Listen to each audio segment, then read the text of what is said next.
ಪ್ರಪಂಚದಲ್ಲಿ ಆಸಕ್ತನಾದಾಗ ಮನುಷ್ಯ ಅವನು ಪರಮಾತ್ಮನ ಕಡೆ ಗಮನ ಕೊಡೋದಿಲ್ಲ, ಪರಮಾತ್ಮನ ಸಾಕ್ಷಾತ್ಕಾರದ ಕಡೆ. ಜಗತ್ತಿನಲ್ಲಿ ಏನೋ ಒಂದು ಕೆಲಸ ಮಾಡ್ತಾ ಇರೋಣ, ಒಳ್ಳೆ ಕೆಲಸ ಮಾಡೋಣ ಅನ್ನುವಂಥ ಭಾವನೆ ಬಂದ್ಬಿಡುತ್ತೆ.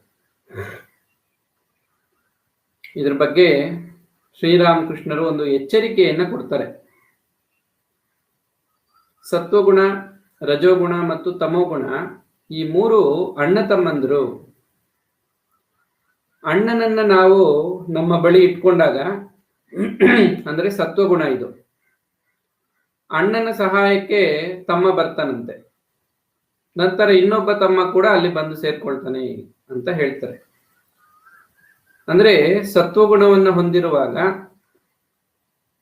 ಒಳ್ಳೆ ಕೆಲಸ ಮಾಡಬೇಕು, ಧರ್ಮ ಕಾರ್ಯಗಳನ್ನ ಮಾಡಬೇಕು, ಲೋಕ ಕಲ್ಯಾಣವನ್ನ ಮಾಡಬೇಕು,